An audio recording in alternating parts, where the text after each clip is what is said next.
Hi, this is Jamie Hadfield with Legends Health, Wellness, and Performance podcast, and today we have Dr. Amanda Lucero.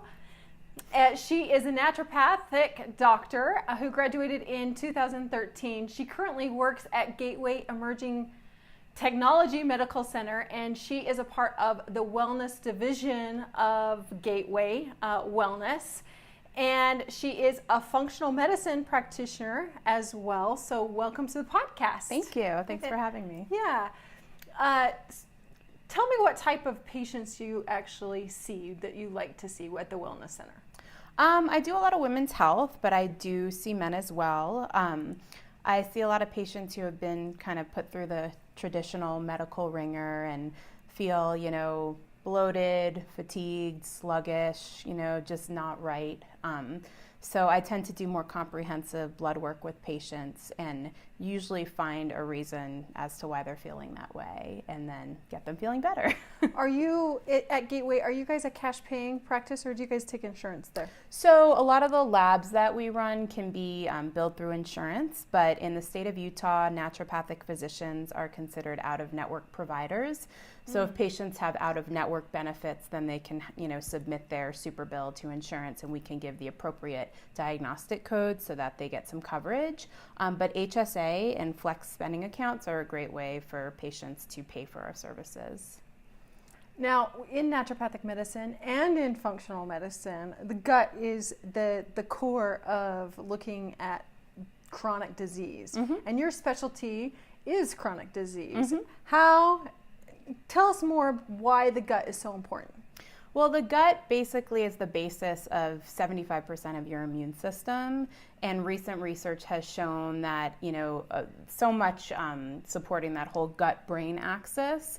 So it's not just that, you feel, anxious in your head and then you have diarrhea or something. Yeah. It's a two-way street through that vagus nerve that goes all the way down and up to the brain. So there's a lot that we're probably still finding out, but there's a lot that we've learned in the past 10 or 15 years in regards to research in the gut. So the gut is the basis of so much because inflammation and immune dysfunction is the underlying cause of a lot of, clinical diseases that we see. So it's always about kind of healing the gut. The gut is where you absorb your macronutrients like, fats, proteins, carbohydrates, and micronutrients, anything from B12 to iron to calcium. So yeah, really, really important to have an intact gut. Yeah, so what damages the gut?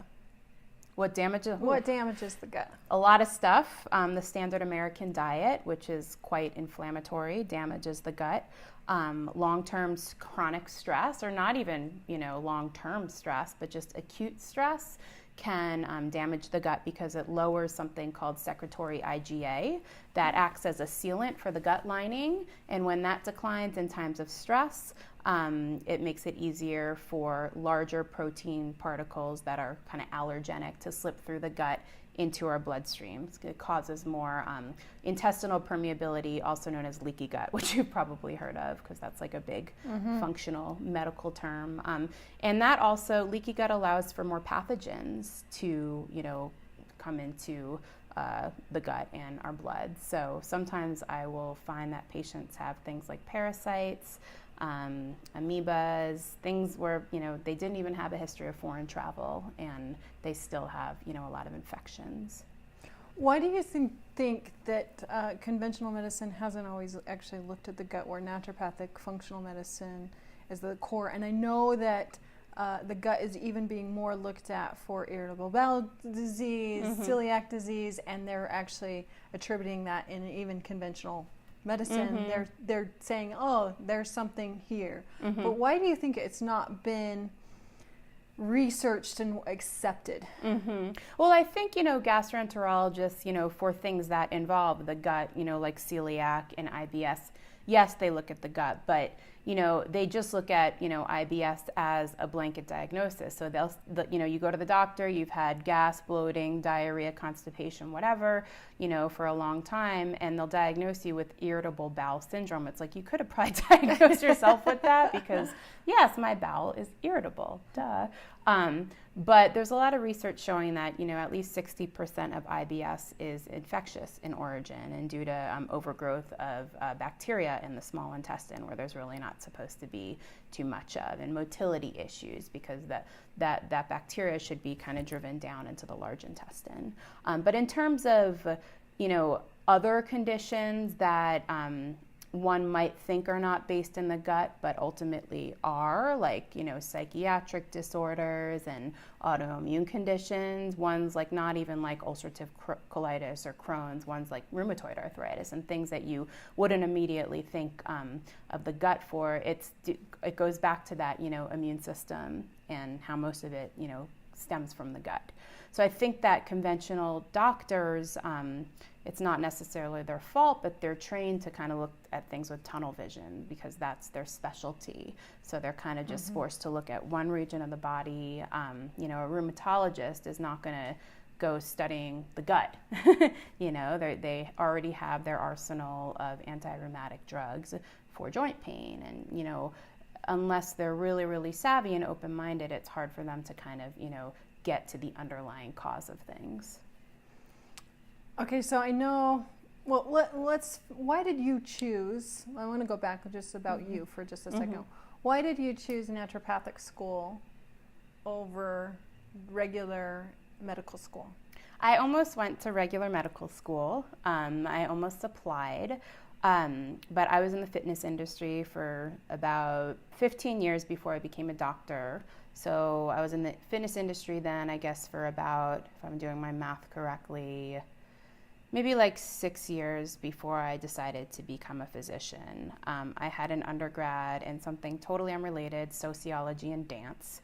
And the dance part of the degree actually kind of brought me more into the fitness industry, and I became a Pilates trainer, and I became really passionate about Pilates. I taught it for 11 years in San Francisco and Seattle. I had a really successful Pilates practice, and I was getting more like rehab-y with my clients, where it just wasn't about fitness. It was about like, let's rehab your knee after you've had a total knee replacement, and let's, heal your chronic back pain that you've been dealing with for 20 years and things like that. And that was wonderful, but I just felt like there was a lot more to be learned in regards to, the body. I had a pretty negative burn accident when I was about 23 years old, and it was so painful because it was deep second-degree burns, and it wasn't like third-degree burns where it kills all the nerve endings, so it was still very, very painful. And I was given tons of, opioids and all this stuff, and nothing even touched it. I don't think they knew about cannabidiol back then. I probably should have tried that. But acupuncture and watching movies, because that took my mind off of it, but acupuncture was like the only thing that helped it, and I was blown away. And I was, doing my Pilates training during that time, and I've always had an interest in herbs, and natural medicine, and kind of like Eastern spirituality. So I think that all kind of came together and influenced my decision to become a naturopathic physician. Interesting. Yeah. That's really interesting. Yeah, I was just worried that if I went to conventional medical school, I would have to kind of disregard all the other stuff I had learned about the body, and I didn't want to do that. And I didn't even know that NDs existed, that it was actually like a, accredited 4-year medical degree with, optional residencies. I didn't even know that existed until a friend of mine when I was living in San Francisco had mentioned naturopathic physicians. So is naturopathic physicians, or all naturopathic physicians trained in acupuncture? No. Okay. So there is the option of learning acupuncture at most of the naturopathic schools. I applied for the program and I got in, but I decided to not do it because I was still teaching Pilates all throughout medical school. And those would have been like 10-hour days just at school. So I still kind of had a little business on the side teaching Pilates, and, then I was learning medicine. So I have a lot of great acupuncture colleagues and friends who I can refer people to, and I go to them myself. Okay. Yeah. You said something interesting. You mentioned cannabidiol. Where do you see that fitting into practices? Because a lot of physicians are currently not trained in it. Did you get any training in your school? No. I don't even know, and you might know this better than me, like when CBD became popular. I remember like a few years ago seeing something on CNN about like kids with epilepsy and how CBD was like the initial thing that really helped the seizure frequency and duration decrease. But my first experience with it was just being at the American Association of Naturopathic Physician Convention up in Snowbird in Utah, because it's, a yearly annual event, and it just happened to be up in Snowbird a few years ago, and just, having there being an exhibition and a booth there and getting a bunch of free samples. So we sell it at our clinic at Gateway Laser, and I've had, patients have had some good experiences with it for neuropathy and chronic pain and anxiety, but it can be kind of hit or miss because I just feel like I don't know enough about it personally, and I need to learn more. Yeah. I need to be more educated. Okay, you told me you had an interesting story about you used CBD with your dog or your own animal. My dog. Is it your dog? Well, tell me more about that story. So I have a very sweet, she's now like 17-year-old dog named Lucy. She's a Chihuahua and Jack Russell Terrier mix. I got her about 10 years ago, and she was like 7 years old. And for the longest time, she had crazy skin issues, like really, really bad skin itching, picking. She was on allergy shots. We tried these crazy extreme diets. We tried everything with her. And then a few years ago, she started getting severe glaucoma, which is like the most painful thing a dog or a human can go through. I've heard that it's even more painful in dogs. That's what the dog eye specialist said. So they had to remove both of her eyes, one after the other. They thought they would find like cancer behind the eye, and they didn't find anything. They biopsied the eyeball, and it turns out that she has a rare condition that humans can get as well called uveo-dermatologic syndrome. So that was responsible for the skin picking and the eye inflammation and the glaucoma. They had put her on something called Imuron. The generic name is azathioprine. It's a hardcore human anti-rheumatic drug that a lot of patients with autoimmune conditions are on. It's very expensive. Patients, both human and canine, need to get their liver enzymes checked every few months because it can cause all these terrible side effects. And I was giving it to her. I kind of stopped because it wasn't really working, and she was, while she has no eyes anymore and she's not, suffering in that way, she would just be very uncomfortable and pick her skin, and she's really, really old. So out of desperation, I gave her some of the many CBD oil samples that I had, and it was like within 30 minutes, she was just relaxed and fine. It's not like she was high, because CBD doesn't make you high, but she was just, it completely just quelled the inflammation. I haven't had to give her the azathioprine or Imuron since, which I think had she still been on it would have killed her by now, probably.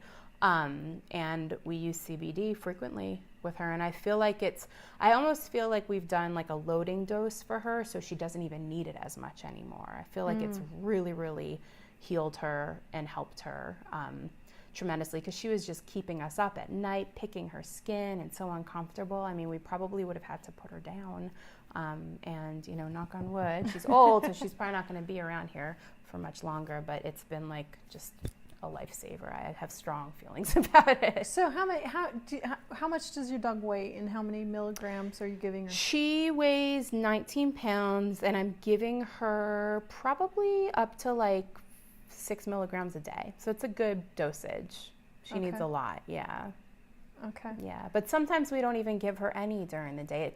We kind of base it on symptoms.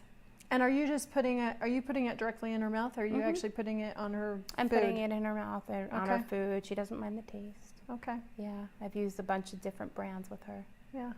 All right. Have you personally tried it? I have, yeah.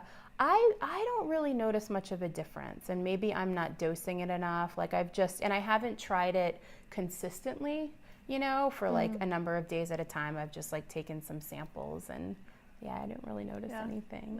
No. So there is a loading dose where you have to titrate people up onto. That's what I did with my dog, not even knowing this. So that's funny. Yeah, and a lot of because it puts your body into homeostasis, it kind of rebalances your body. Some people, and you might be already so healthy that your body already is balanced, but it does help anytime there's any breakage or injury that you have. It kind of helps restore your CB1 receptors, restore the inflammation, and really your CBD2 receptors, I'm saying that backwards, your CB1 are more analgesic and your CBD2 are more for inflammation. Okay. So depending on what the person is the dog or the animal or the person that's needing, those different receptors are working a little bit differently and trying to create that balance between them two. Yeah. Cool. Yeah. And I am healthy, but I'm a busy, stressed out mom, so I'm sure I could get back to some physiologic balance. Well, let's talk about, because you're a Pilates instructor. I haven't taught Pilates in a long time, but I was for 11 years. Yeah, but I want to talk about a little bit the importance of exercise, because we have cardiovascular, we have weight training, and then we also have flexibility. And in my opinion, all three of those are equally important, and we need to pay attention to all three of them. What is your philosophy on that? On balancing just like the cardio with the weight training I think that's great. I do think, and I tell all my patients, that if you're gonna do like a hardcore like CrossFit workout or train for a marathon, you need to do some form of like rehabilitative exercise. You have to, whether it's Tai Chi, yoga, or Pilates, you really need to do something that balances flexibility with mobility to avoid injury as we get older. Okay, so can you let's go into Pilates a little bit more. What's the foundation with Pilates? So Joseph Pilates, who lived I don't know when he was born, but he died in the 60s, I believe. He looked like he was 20 when he was 53. But he was very ahead of his time. He wrote an interesting book called Return to Life Contrology, because that's what Pilates was originally called, was contrology. And it was this manifesto about not just exercise, but diet and fresh air and fresh water. It was very naturopathic. He was German, lived in Germany, and I believe during World War I, he rehabbed soldiers and built the Pilates equipment, like reformers. I don't know if you've seen them. Yeah, that you see now out of Pilates, so out of hospital beds. So, and just crazy things. He was very innovative, like the magic circle. I don't know if you've seen that. It's that squeezy circle that's really, makes exercises really difficult if you put them between your hands or your ankles or your thighs. That was out of big beer barrels, Oh, wow. So he was creative mind. Yeah, very creative mind, very well ahead of his time. He moved to New York, and I think he worked with the New York City Ballet and Martha Graham, who was a big modern dancer, and George Balanchine. So originally it was a lot of dancers were using it, for strength and flexibility, because the equipment, as you said, you've seen and used, looks like torture devices, but it has to do with the eccentric conditioning of muscles. So it's not just concentric where you're weightlifting, because there's springs, even though you're shortening a muscle, you have to control on the way back. So that's what creates those long, lean muscles. Really, really helpful for bone density, really helpful for ankle strength, just the reformer. People who constantly strain their ankles, that's the best thing ever. So that was I was in the fitness industry, and I taught aerobics and spinning and all this stuff. And as soon as I learned about Pilates, I was later everything else, and it was just Pilates only. So I'm kind of biased. I don't teach it anymore, although maybe one of these days I'll, bring a reformer into Gateway and train patients. But I do recommend, I refer patients out to do it because, like I said, I think it's the best thing you can do. I think something where there's strengthening, flexibility. Some people are into more hardcore weightlifting, and I understand the science behind that. I've never been much of a weightlifter. And then also cardiovascular stuff. I think if you have hypertension, that's somewhat controlled, because if it's not controlled, you want to be careful about exercise. But, if you have cardiovascular disease, just doing like a Pilates workout is not going to cut it. You definitely need to do things where your heart rate really goes up. And yeah. There is, when we're working out, right, we're actually causing inflammation in our bodies. And that's why I do know there's a lot of people that are a part of FitCon or CrossFit, and they actually use CBD oil because it helps stimulate the muscle recovery and helps with the inflammation, and so the recovery is actually faster. So have you ever used it with any of your with muscle recovery? Has that ever been a... I haven't taught Pilates since before I had heard about CBD. Oh. I used a CBD pain patch once when I had a mild headache, and that really helped. And I've heard of the topical CBD products being really effective for, everything from anti-aging to just muscle tightness. So a lot of people think that functional medicine is a form of anti-aging, but then you have some practitioners that have went and got an anti-aging rejuvenation. What do you know what the difference between that training is? So I think there are specific, anti-aging fellowships that functional medical doctors can do. And it just depends what's in your jurisprudence, for example, and it varies in different states. As a naturopathic physician in the state of Utah, I can inject Botox. I don't know if I can do things like fillers, but I can do them because I work under a cosmetic dermatologist medical doctor, which I'm still learning. But I think a lot of the anti-aging stuff is also looked at as the hormone balancing, the bioidentical hormone replacement therapy, platelet-rich plasma, stem cells, regenerative injections, ozone therapy, prolotherapy. And I don't practice all of these things. The hormone replacement therapy is a big thing that I do, and I'd like to learn the other stuff. But. Okay, so let's talk about the hormone replacement therapy, because in functional medicine or regular conventional medicine, physicians are just looking at a TSH level. And sometimes they look at a T4 and a T3 level. And I know functional medicine goes beyond that and looks at the reverse T3 and the antibodies. Can you how do you explain that to your patients? Because what I just said was medical terminology. Right. How are you explaining that to your patients? So TSH stands for thyroid stimulating hormone, and that's a pituitary hormone. And your pituitary is not your thyroid gland. It's a gland that, sits kind of in the center of your brain in a little saddle-like bony structure called the sella turcica. And it's the thyroid stimulating hormone, along with follicle stimulating hormone, luteinizing hormones. It just hangs out with a lot of other hormone controller things. But that's just if a doctor just looks at TSH, who knows if your pituitary is responding appropriately. Sometimes people's pituitary glands don't. And if you actually want to look at what's happening in the thyroid gland and peripheral tissue, you do want to look at T4, total and free T4, because the free amount is what's unbound to the binding proteins. You want to look at T3 because only probably 30% of the thyroid hormones that's actually pumped out of your thyroid is T3.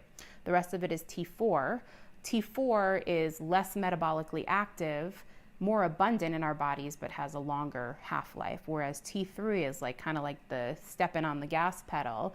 It's less abundant in our bodies, but more metabolically active and has a shorter half-life. And like I said, there's only about 30% that's pumped out of the thyroid. So T4 is what converts to T3 in the liver and peripheral tissues. So if you've got any stagnation in the liver, if you've got any issues with cortisol, which is a really big stress hormone, whether it's way too high or way too low, you're going to have a hard time converting T4 to T3. If you have micronutrient deficiencies like zinc deficiency, iron, things like that, you're going to have a hard time converting. And if you're really, really stressed out with the cortisol issues, you can just shunt to reverse T3, which is that metabolically inactive T3 that we need in times of major stress, if we're going through labor, giving birth to a baby or in a car accident or something, to kind of protect our body from not metabolically cycling through things too much. But reverse T3 should not be high just like day to day, and it is in so many of my patients. But we bring it down. The adrenal, the cortisol that you're talking about, is that, how do you test that? Because I know there's blood, that some people will just do a blood sample. I know some people will do a saliva test, and it's a 4-point, and they'll test it throughout the day. Well, in your opinion, what do you feel like is the best way to actually get that cortisol level? I do salivary throughout the day or urine. Blood cortisol is not really measuring, it's just like total cortisol. It's not measuring like free. It's just like what's free and bound. And also there's the idea that when a needle's coming at you, when someone's drawing your blood for blood cortisol, your cortisol will spike anyway, even if you're not really fearful of needles. There's just that whole idea. So I generally do salivary, or I often do a test called the Dutch test. It stands for dried urine testing for complete hormones. I believe that's what the acronym stands for. And that looks at a lot of reproductive hormones and its metabolites, and organic acids, which are metabolites of, markers of neurotransmitters and oxidative stress, but it also looks at cortisol really efficiently, because it looks at your cortisol awakening response. It tells you how high your cortisol spikes after you wake up in the morning, which is an important thing to know. Why are these hormones so important in the body? Specifically the cortisol, you kind of said, and then the thyroid, but because my understanding is the thyroid regulates all the other hormones in your body. Yeah, so why are they so important? Yeah, there's kind of an intimate dance between, your adrenal hormones, your thyroid hormones, your reproductive hormones. They're not just independent of one another. So we have to kind of get them all to homeostasis, and we have to get them to balance out. Cortisol is really important. Obviously it's a major stress hormone, but you don't want too little of it because it's a steroid. It's kind of a good thing. Steroids lower inflammation, in proper amounts.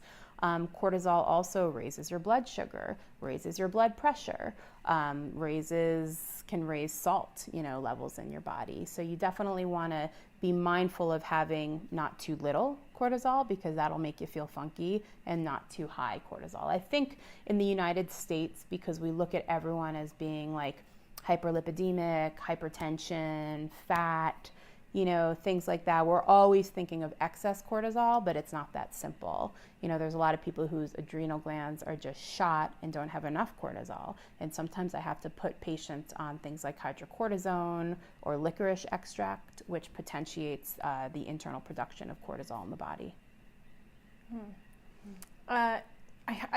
I personally was in adrenal fatigue, and it took me almost a year to get out of That's like a short time fatigue. to heal. That's great. Yeah. I've seen, I tell my patients 2 years, minimum. I mean, it depends on the extent, because everyone's so different. Why is that? Why is it so hard to get out of?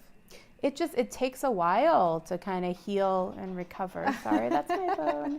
Yeah, it takes a while to heal and recover. The adrenal glands are used to doing one thing, and, you can't just take an adrenal support, pill for a week and things are better. You also, have to change a lot of lifestyle things. It's not as simple as diet and exercise. Sometimes it requires exercising less, Studies show that moderate exercise is the best thing for your immune system and your adrenals. If you're not working out at all, that's a problem. But, some of my patients, because I have some triathletes and people who are CrossFit addicts, that can be adrenally taxing for some. So that was my big issue in my health crisis. So I was sick for 10 years.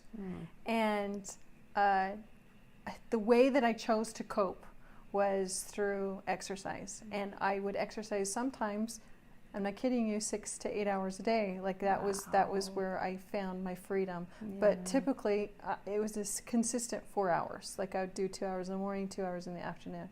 And even though my nutrition was pretty good, obviously it tanked my cortisol levels.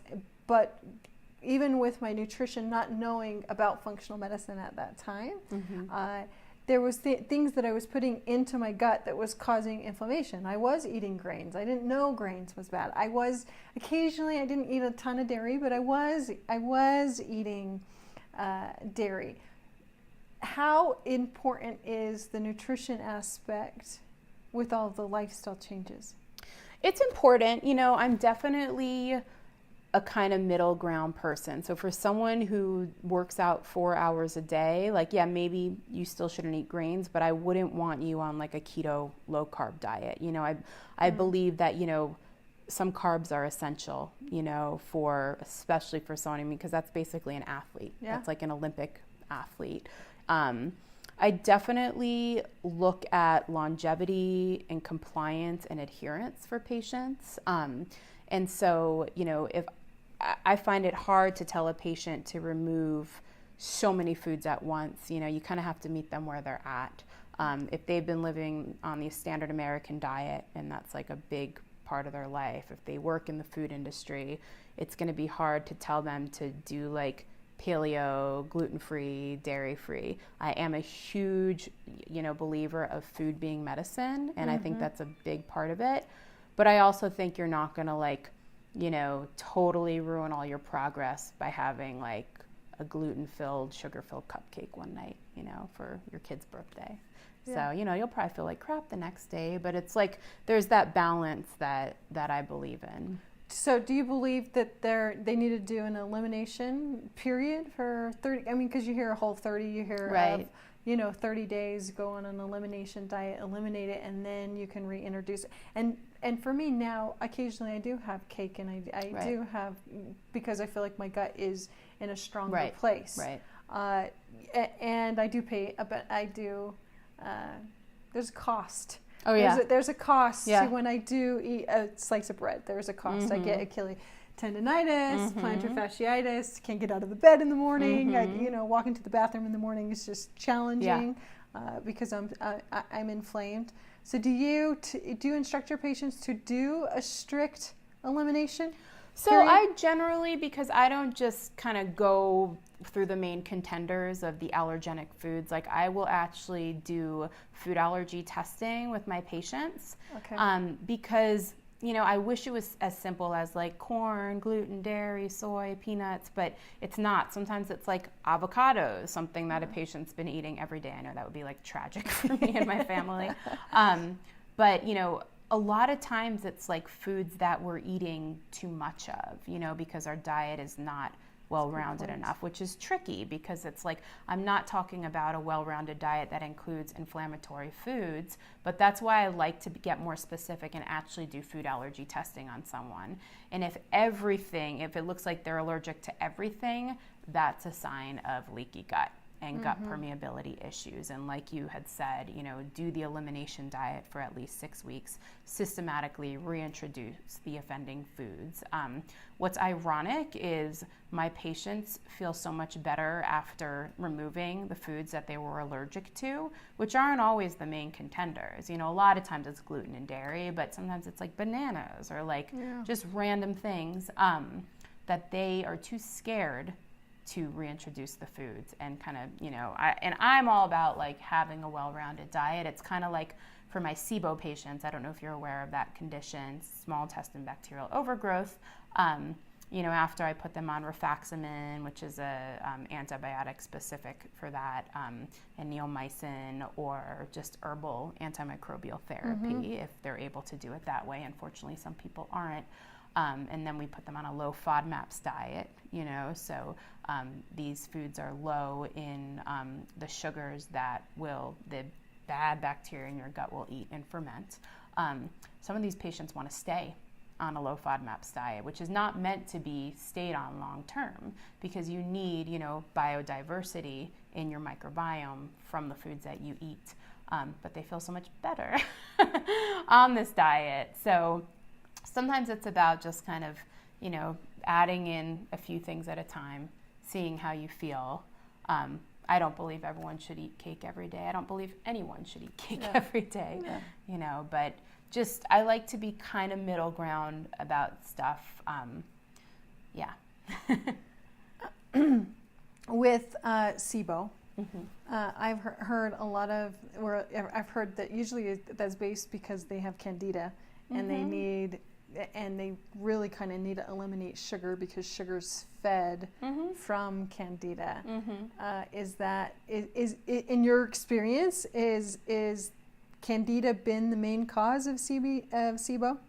No, not necessarily. A good portion of SIBO is caused from some kind of gastroenteritis that people have that causes almost like an autoimmune response in your gut. And you can actually check for that with a test that looks for things like anti-vinculin antibodies. I believe Quest Labs has a test like that, and I believe there's other labs that do that as well. So, it could be like going down to Mexico and getting Montezuma's Revenge, or it could be just like getting food poisoning or like a stomach bug one day that's pretty transient and not even that big a deal, but that can actually set your small intestine up for bacterial overgrowth.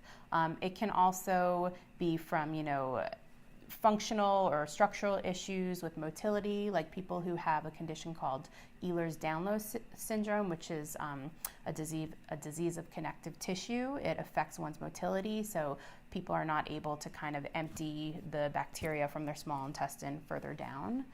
So there's a lot of predisposing factors to SIBO, absolutely. But yeah, sugar, I think, is obviously, as we know, way overused, especially in Utah. It's the drug of choice. I honestly find like myself being like an addiction counselor for sugar for people. Like I mean it. I have patients, the bargaining that they do with me over like, oh, just let me have like 400 calories a day of just sugar. Like the things that patients suggest to me it's such an addiction.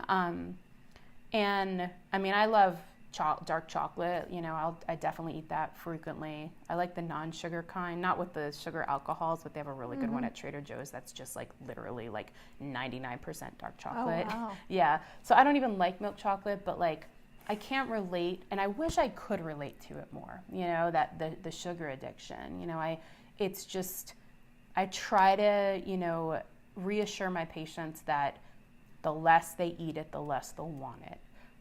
But it is a big problem, and I'm sure you heard that research study like probably 5 years ago how Oreo cookies were more addictive than cocaine. Oh, I heard that it was 8 times more addictive than cocaine, but I didn't actually know that it was with Oreos. Yeah. That study came out from Oreos. I just heard that it was 8 times more addictive because it's been. And maybe there's other studies. I'm sure there are, other studies just showing the addictive nature of sugar. So what's your thought? Because I think we as a world have kind of figured out the addictive nature of sugar, but then now we have aspartame, Nutraceut, we have all these other different substitutes, sativa, stevia. How say it again? Stevia. Or stevia. Yeah. Tomato. What's your thoughts on all of these substitutions for sugar? They're not all created equal. The aspartame or aspartame, I never know how to pronounce it, is really, really bad. It's been shown to trigger the same lab work that, displays insulin resistance as regular sugar. So for diabetic patients, I definitely would not say that that's a replacement. Sorbitol, malitol, erythritol, those are the sugar alcohols. For SIBO, speaking of SIBO, those can be really irritating to one's guts. If, people don't have any gut issues after eating that, I know a lot of people get really gassy and bloated after eating the sugar alcohols. But if they don't and they don't have SIBO, I think that's an okay choice. But, I don't think that's something that should be a staple of the diet. I think that we should just probably try to get away from that sweet taste. Stevia, I think, is good. It's extremely sweet. You can grow it in your garden. I have heard some things about it affecting an insulin response, because I think it might trick the body, but I don't know too much about that. But I say just, kind of focus on the other flavors. There's so many other good flavors, I feel, I don't feel like sweet has to always be, and if you want sweet, reach for a piece of fruit and not too much fruit. A lot of people just eat so much fruit throughout the day and don't balance it with protein. But I think sweet cravings can be indicative of not getting enough protein, and not getting enough fat, because protein and fat delay gastric emptying, so your tummy is going to feel fuller, your stomach, I say tummy, sorry, I'm a mom of 2 young kids. Your stomach is going to feel fuller for longer, if you eat the macronutrients that, actually do something for your body. Sugar doesn't really do anything.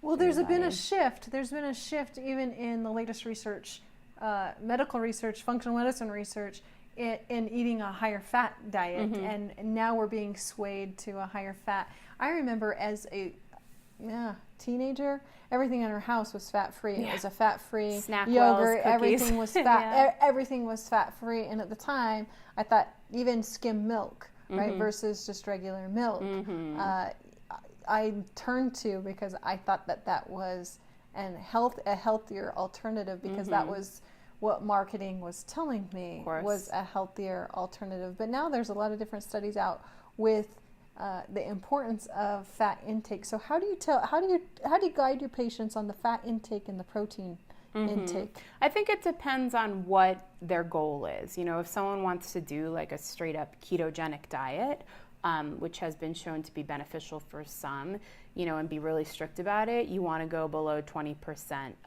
of dietary protein, 20% of your diet being protein. If someone is having a hard time getting away from the carbs and the sugar, I tell them to make sure that they're eating enough protein.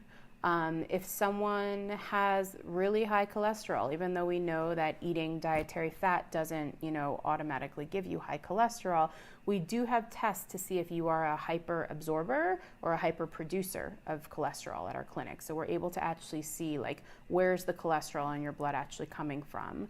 And we can tell if someone tends to absorb more dietary cholesterol than produce it in their liver. So if that's the case, then, I'm not saying they need to eat a fat-free diet, but maybe not have 3 eggs every morning, that kind of thing. But yeah, I agree. I think that the fat phobia of the 90s has really caused a lot of damage. What about... What other things come into play? Do you look at toxins in your practice? Toxic load? Yes, I do. What I'm seeing a lot in Utah specifically, and frankly, I don't really have any other place to compare it to because I just did my clinical rotations up in Seattle and I wasn't looking at this, but copper toxicity. And I think that's due to the copper mine that's so close to here. I see a lot of women with depression, anxiety, fibromyalgia, mood disorders who have elevated free copper, which is something that we can test in the blood. And in turn, because there's kind of an inverse relationship between the two, is lower zinc. And when we kind of balance that out, and it's important because, if you have too much copper in your body, all your dopamine is going to turn into epinephrine. It's going to make you anxious. And, our body also, with multiple pregnancies, which a lot of women in this state have, our body tends to bioaccumulate more copper, with more pregnancies because it's something that the fetus needs. So postpartum depression can be, or parts of it at least, I think it's multifactorial, can be due to copper toxicity. So a lot of interesting stuff. That's the toxic load too. I also have been instructed that it really does affect obesity. If your levels are too high, no matter what you're doing, no matter what diet you're eating, you can't get rid of the toxic load. Your body's going to hold and store it into the fat. Absolutely. And the rabbit hole of mold biotoxin illness, that's a big thing. Mold biotoxin, Lyme biotoxin, any tick-borne illness, but especially mold messes with your leptin receptors. It messes with leptin output. So I've seen a lot of patients who try everything, and it's not just because they're lazy, not exercising, and they're overeating. Their diets are 10 times more pristine than mine, and they exercise 10 times more than I do, and they're still very heavy and they can't seem to lose the weight. And often that's because they're living in a water damaged building. It's because they haven't detox themselves from mold biotoxins. Leptin. Kind of, let's talk about the importance of leptin in the body. Okay. So leptin is it's interesting. It's kind of ironic because when you think about it, you're like, oh, more is better. But in blood work, more is not better. Leptin is something that it's a hormone that triggers satiety, and it also triggers fat burning. But when we have too much, it's secreted from our fat cells, we have something called leptin resistance. So basically, just like insulin resistance, our cells become just bored with it and don't want to, receive the leptin. So we therefore, have problems with weight loss and satiety. Why don't we hear about this more frequently? Why do we always hear about insulin receptors and not leptin? I don't know. Because you think that conversation would always come into play, but it hardly ever comes into play. I test leptin a lot. I don't know. I mean, I think we're hearing about it more. I think it's the kind of thing, and I say this, this is always the case with naturopathic medicine. It's just funny. I'll go on Medscape and an article will come out basically proving something that naturopathic physicians have been doing for 20 years. And I'm not saying that we're the best and the only and we're ahead of the time. I mean, there's totally a time and a place for conventional medicine. I prescribe conventional meds myself. I run conventional labs, but there's a lot more that needs to be looked at. And I guess, unless there's all this research on a specific thing, and unless there's money, in researching it too, then it's not really going to be looked at. What are other things that you look at for overall health? Oh, a lot. Okay. Yeah, so I do a lot of cardiovascular metabolic testing. So I look at, markers of glycemic control. So not just hemoglobin A1C, which is, a measure of blood sugar over the past 3 months. I look at kidney function. I look at insulin, leptin, adiponectin, which is kind of like leptin, but reverse. You want more of it. I look at micronutrients, environmental toxins, organic acids, which are metabolites of, mitochondrial function and neurotransmitters. I look at everything. I look at what's in people's poop through their microbiome. Luckily, I don't have to look at that. They send it out to a lab. Pretty much. I look at histamine levels in the blood. Tons of stuff. Okay, let's talk about poo, because you just brought it up. Let's talk about poo. There's 8 or more different types of poo. We have formed poo. We have loose. We have loose stool. The Bristol stool chart. What is that telling us? And should people be looking at that every time they go? They probably should. I mean, I wouldn't get too caught up in it, But yeah, I think it's good to know what's normal, because I've had patients tell me they're normal that they've had for years, and thinking that's everyone else's normal because we don't talk about potty stuff, Yeah. And I'm like, you've had loose mucousy diarrhea for the past 20 years and you thought that was normal. You've had it 4 times a day for the past 20 years and you thought that was normal. So, it should be well formed. It should be easy to pass. You should go daily. Some people go every other day, but I don't think that's good, because I think you're just bioaccumulating more toxins. I think you need to get stuff out. So that's kind of a sign that something might be wrong with the gut, or we're not adequately hydrated, we're not eating enough fiber, things like that. Or it could be a sign of that small intestinal bacterial overgrowth or thyroid dysfunction, lots of stuff. So people should be going regularly, should be well formed, easy to pass. If it's white in color, if it's tan, if it's bright yellow, those can be issues.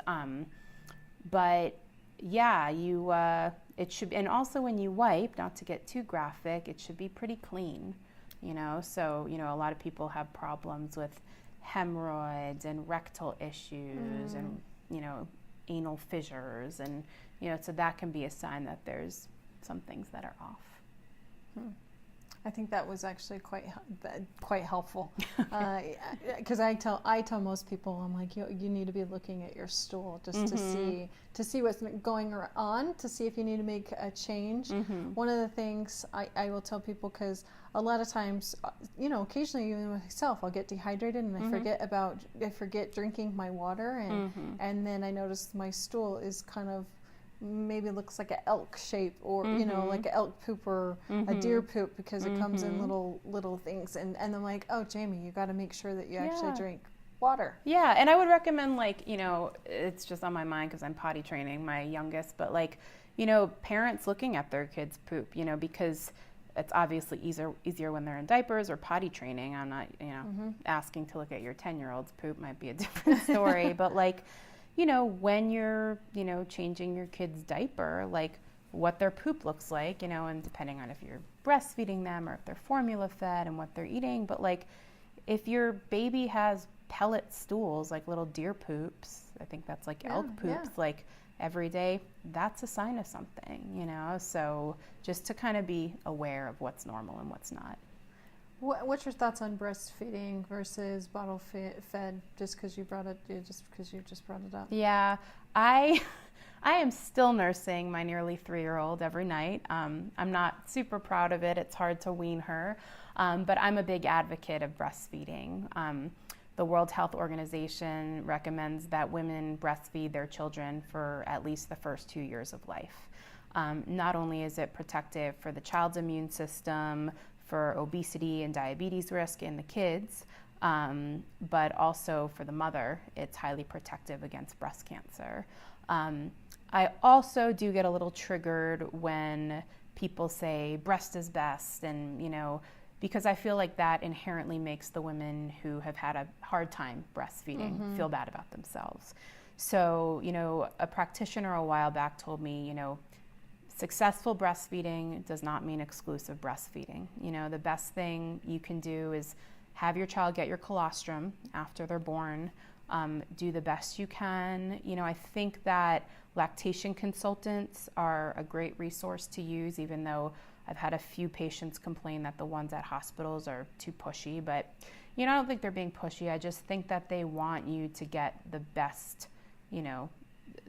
things on your side in regards to breastfeeding and successfully being able to breastfeed. But I was really blessed to be able to nurse my children for a long time, and I think that, that's really important. But if you can't, there's no shame. Just like, the woman who prepared for a natural birth and had to get a C-section instead. There's enough mom guilt in our society for all of us to go around. We don't really need to shame women on breastfeeding or not breastfeeding. I also don't like, and this might be more of a political issue, but how, breastfeeding is like sexualized and people have to cover up. I mean, it's basically the same thing, in my opinion, as like having a hamburger.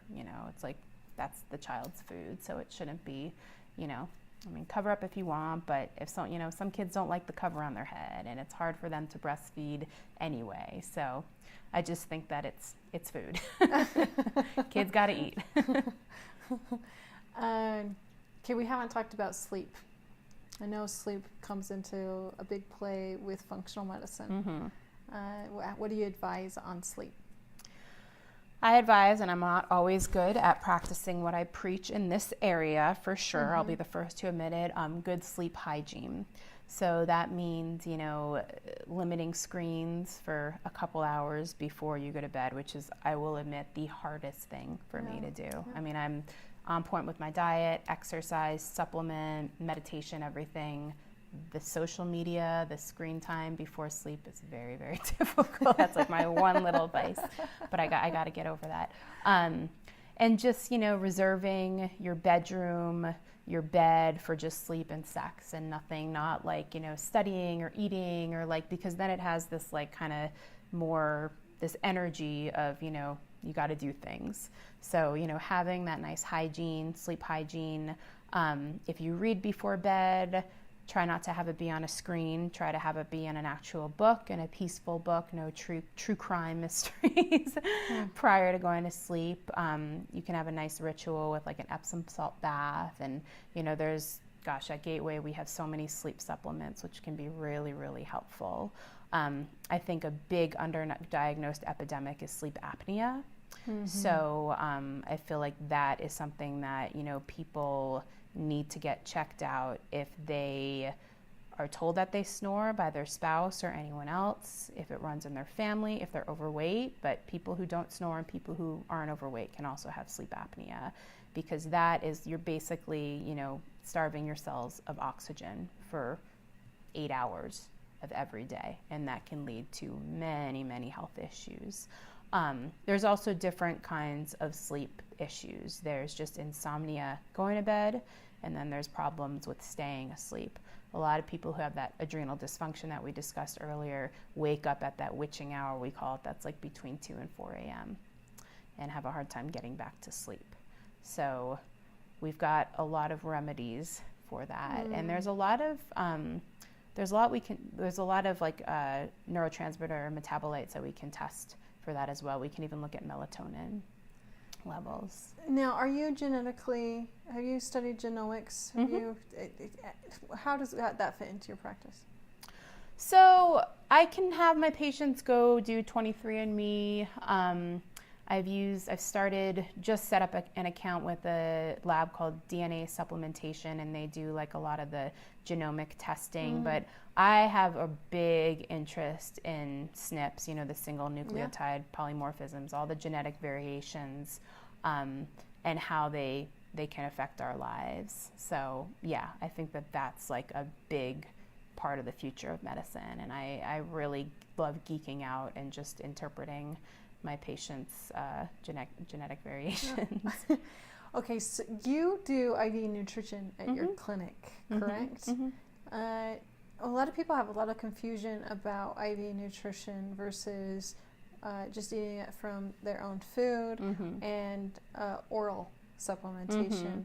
Can you kind of explain the difference of how the body metabolizes the nutrition? So as we kind of talked about earlier, like we don't all have perfect guts, just from chronic antibiotic use, antibiotics in our water, crappy soil quality, crappy food, etc., stress, lowering that secretory IgA, not enough stomach acid. We probably don't absorb all the micronutrients that we're supposed to. The IV nutrient therapy is beautiful because it bypasses the gut. So you don't have to worry about, I don't absorb these supplements. I think you're getting more bang for your buck for certain conditions, because if we put you on a bunch of supplements and your gut health is not great, you're just kind of throwing them down the toilet. Also, to have like medicinal levels of certain micronutrients, like for example, vitamin C, we can give like a bag of like 50 grams of vitamin C. If I were to give someone that orally, your bowels would probably explode. You would have like explosive diarrhea, same thing with the magnesium. So it makes it more bioavailable. And my understanding is you always have to have multiple treatments. It's just not a one-time infusion that you would need to do over 2 weeks or a month or 3 months to make sure that to actually get your body's numbers to go up. Yeah, I mean, it depends what the goal is. If someone is like, just going on vacation and wants to be hydrated and, have a lot of energy for their vacation and usually feels fine, one IV is fine. But most other situations, you're right. I'd like people to come in, up to twice a week for IVs. We also do intramuscular injections. I often send patients home with IM injections if they're not too squeamish to do them themselves, because that's not, it's a little less intense than the IV stuff if they can't get down to Gateway so often. But yeah. So let's talk about vitamin C for just a little bit longer, because vitamin C there was a book that I read that was called The Incurable Vitamin C, and it had listed about, there had to have been over 500 studies in that book just talking about the importance of vitamin C for your body. And it also mentioned glutathione. What are those two? Why are those two so important? So vitamin C is a cofactor, and it kind of helps with glutathione production. So it's not good to have glutathione without appropriate levels of vitamin C. Vitamin C is obviously, as everyone knows, it's great for immune health, but it's also really important for mitochondrial function and energy production and that whole electron transport chain in our body and our cells that produces ATP or energy.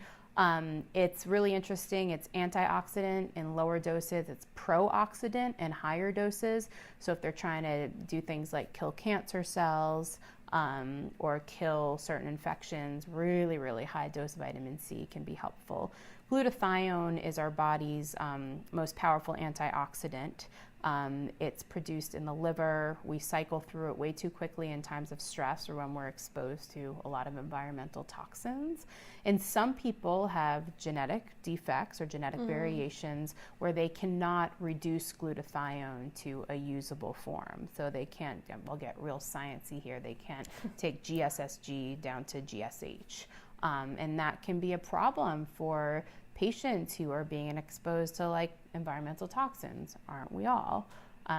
So sometimes it's better to not just give the glutathione, but to give a lot of the cofactors to kind of help those reactions. So that's another reason to support, the genetic testing if someone's just not doing better, if their glutathione levels aren't going up, because we can actually measure glutathione levels in the blood and we can measure the metabolites that glutathione levels produce. What other nutritional supplements or IV do you give? Are those the two main ones? We do everything. I mean, all the B vitamins. We do L-carnitine, methionine, inositolcholine, proline, biotin, N-acetylcysteine, which is a precursor to glutathione, zinc. Yeah, there's a lot. Okay. Yeah, there's a lot of stuff. Yeah. Well, that's not very many places. What reason I want to highlight that is because there's not very many places in Utah yet that are doing IV. Yeah, and nutrition. we also in Utah, I don't know if we're the only facility, we might be, and this is important. We're the only ones that I know of that has a laminar flow hood, and that's like this big silver behemoth of a thing, and it prevents air from outside, so you have to like mix all the IVs under this metal hood, and there's like a window in front of it, and you have to have gloves on, and you have to mix everything under that so no contaminants from the outside air is coming in, because putting a needle in someone's muscles or veins is not without risk.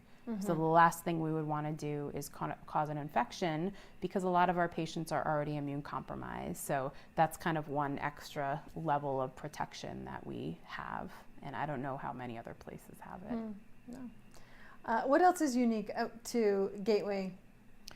I think just that we're an integrative clinic. I love being able to see my patients. I'm in naturopathic medical school. I took a dermatology class, but I am in no way as seasoned with just, identifying moles and lesions as a board certified dermatologist is. So for example, yesterday my patient had a weird lesion on her body, and I just run across and I asked Dr. Diane Davis, the dermatology fellow, to come across and take a look at it. So it's just so nice. And then I'll be on the other side shadowing, because I am trying to learn some of the, cosmetic injectable techniques. And a patient will come in with rosacea or acne, and these conventional docs will ask me, oh, well, what diet is best for acne, or what should she do, on the other side when she goes to see you?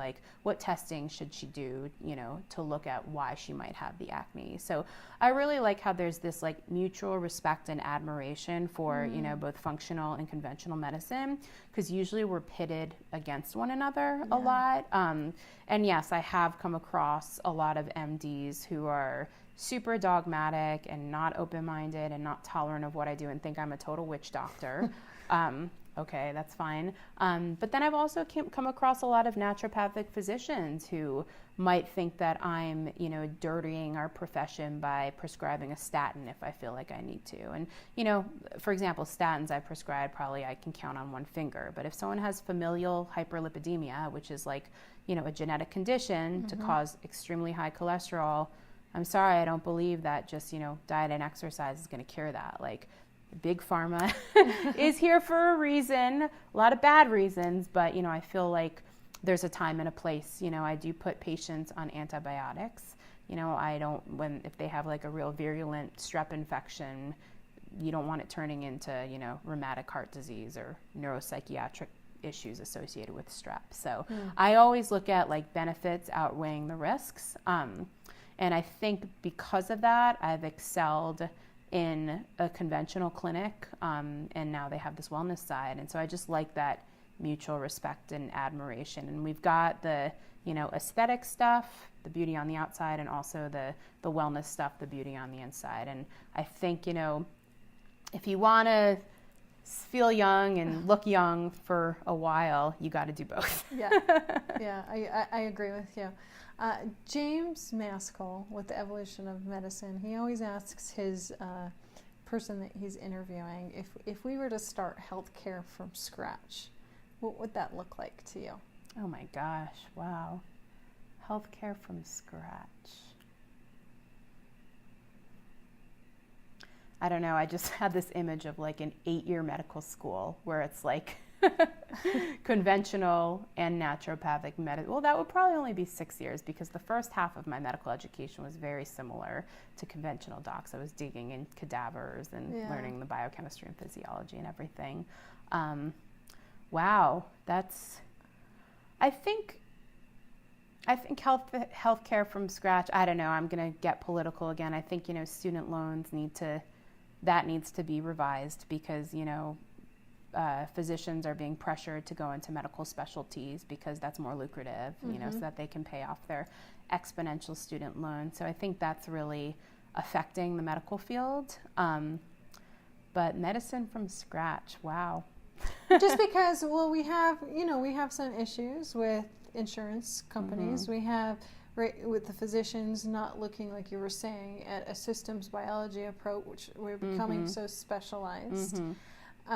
We have 15-minute doctor visits where you can't, unfortunately today we have technology where we can share, do podcasts like this today, where we can actually share your knowledge with the general public, but they're not going to get that in your 15-minute or even a 30-minute visit. Right. And I know a lot of functional medicine practitioners, their first visit is an hour. Mine's 90 minutes. Okay. Yeah. So even then, you're overwhelming them with the amount of knowledge that's actually in your conscious, and people are struggling to implement all of the suggestions that really would actually make them healthier, right? That would lower our costs as a nation, because we're one of, America or the United States is one of the top costs and with the least amount of healthcare and preventative medicine. I think it comes from like the food chain, probably, and just totally changing, the food lobbyists and, these companies that have scientists there simply to see how they can make the food more addictive. I think, food is, and our diets are a huge part of why we're all sick. Well, not all of us. Yes. So yeah, I think that's a big part of it, and just kind of opening research to things that just don't make a lot of money, and I think that's why a lot of the natural techniques are lacking in research, not because they're not effective, but because they're not huge money makers. So that would need to be changed if we were to create healthcare from scratch. That's just barely scratching the surface. Yeah.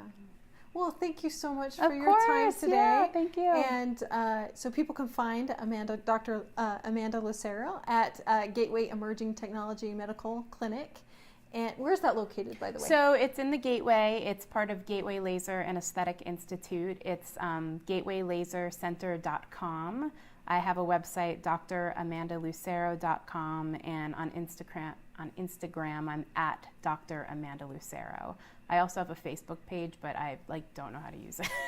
So, not very tech savvy. Yeah. No. Well, thank you for your time.